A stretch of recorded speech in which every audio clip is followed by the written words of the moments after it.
Hi, it's Llarold, and we've gotten some more information about patch 11.1 in the past week. We still don't have the PTR yet, that's probably another week or two or maybe even 3 away, but we can still take a look and give some feedback. But first, YouTube law dictates that I say the words like and subscribe, and now that I have, we can move on. So let's start with the first change, and it's a really big nerf. More of a nerf to tanks and healers actually than to Augmentation Evoker exactly, but it is an Augmentation Evoker nerf. And that is that Ebon will no longer affect tanks and healers, it will only prefer damage dealers. This is something that was in the original patch notes that I kind of glossed over before, and I really wanted to take some time to just specifically zero in on it and talk about it more at length here. I think that Augmentation Evoker is a pretty grand but unfinished experiment. They have kind of made themselves mandatory for key pushing. We can take a look at the Mythic Plus numbers for key pushing, and as you can see, every single one of the pushes, every single one of the keys on the top 20 or the top 40 has an AUG in it. If you just look at the Mythic Plus level 15 and up, AUG is the most represented spec by far. I mean, at least of all the DPS, maybe there's a better representation of prop pallies than AUGs. Yeah, there we go. But they are far and away the most well represented of all of the DPS specs in the game at the 15 and up, the pushing level. And that's because they give stats to tanks and healers. They effectively make a tank able to live about 2 key levels higher by doing that. They make a healer able to heal about 2 levels higher because of that. And obviously this is a huge balance issue. It has effectively made the comp for all keys at a high level be tank, healer, AUG, and then 2 DPS. Now, if you look at the broad range of levels, AUG really aren't that popular because they are not really that good at adding DPS. They're certainly weaker than a lot of the other more common specs. Ret Pally's the most played in the game, but there are a ton of other specs that are more popular across kind of a broad range of levels. If you just look at 10, 11, AUG is kind of nowhere to be seen there. It really is just a problem for the highest level. But it is a massive problem for the people who are most enthusiastic about this as a game mode, and it is a problem that needed to be solved. So by removing the ability of Ebon to affect tanks and healers, Blizzard is effectively just making it into a DPS. It adds damage, it does so by buffing other players, but damage is all you get. You're not getting that increase to tankiness, you're not getting that increase to healing. This means, at least to me, that the unique value in having an Augmentation Evoker in your group is basically gone.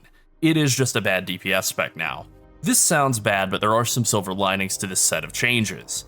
First off, this means that Blizzard can buff the damage scaling on AUGs. They can buff their own damage, or they can make their damage scaling for other players more effective by bringing back passives like Closest Clutchmates.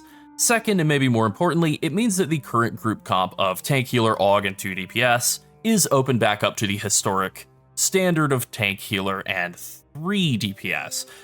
This is a real problem. Obviously the tank and healer, these are the 2 best ones. They kind of are a balance problem right now. They are standing out.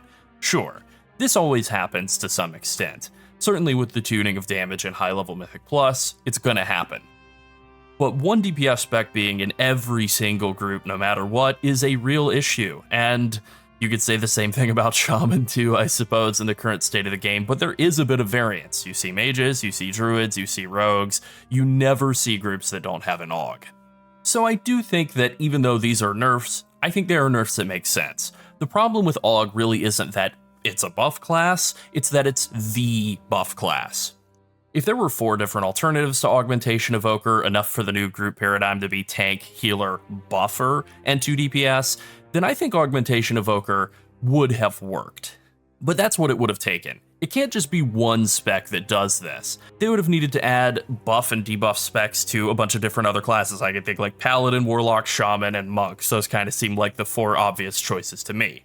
And this is why I say the experiment feels unfinished. It's not even half done as far as I'm concerned, and I don't think Blizzard really has it in them to add 5 new specs to the game right now, so rather than just keep Augmentation Evokers as they are, kind of a semi-buffing pseudo-DPS, I think they should just make plans to scrap the spec completely in the next expansion and turn it into a true DPS spec with more of an emphasis on arcane and frost damage than devastation. Or, if we're lucky, a tank. Alright, now to the next big thing being added in patch 11.1, d.r.i.v.e, the new ground mount. The Undermine, the new zone, is a ground mount only zone. You cannot fly there. My immediate response to this information was revulsion, like if I were to say the words fish ice cream. Gross, no thank you. I expected the Siren Isle to be bad because you can't fly there, and I was right, it's not good. There you go, that's my review of the Siren Isle. But then I watched the Warcraft Direct and some more recent interviews, specifically the Taliesin and Evitel interview with Ian Hazzikostas and Mark Collada. Kind of froze on a bad frame of Ian here, sorry Ian. That's better. And I do have a link for that in the description, you should check this interview out, it's very good.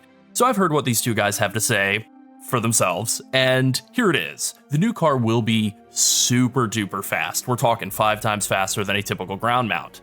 That's pretty close to skywriting speed. The new zone will also be very compact, built for driving around, and while they didn't say this part, I'm kind of reading between the lines. I think what they're saying is that it's going to be full of obstacles that you could and would fly into, which is annoying.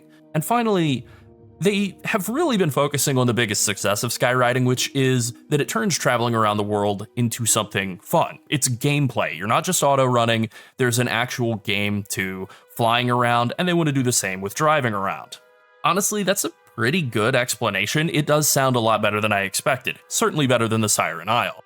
So while I'm still not a fan of the concept of a ground mount only zone, I just think it's a bad idea, like pickle Pepsi.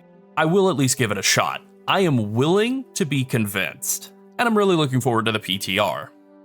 And now finally I want to talk about the d.r.i.v.e crest cap. So about a week and a half ago, it was data mined that Blizzard was actually adding in a way to farm gilded crests through delves in Season 2. This was immediately seen as a huge W for Blizzard, genuinely great change, no complaints. There's even a top comment here on the Wowhead article about this saying that there's no way they let this big W stand. And yeah, for some inexplicable reason, the cap from this source of crests is 18 per week. So that is slightly more than 1 gear upgrade. Now you get this from running 3 plus 11 delves. You have to finish them with lives left as well, so you do have to actually do them successfully. The weekly cash reward benchmarks from the Great Vault are 2 delves and 4 delves.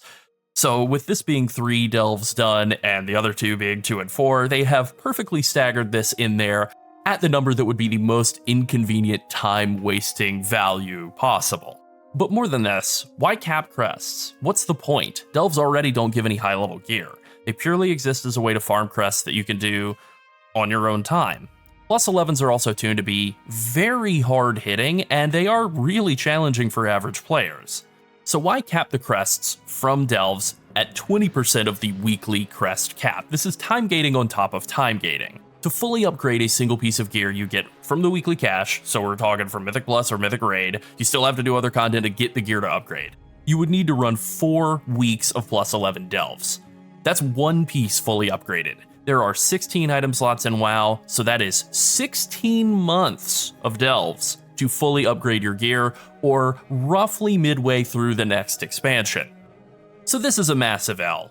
It makes 0 sense, and it just feels like Blizzard still has 0 idea what they want delves to be.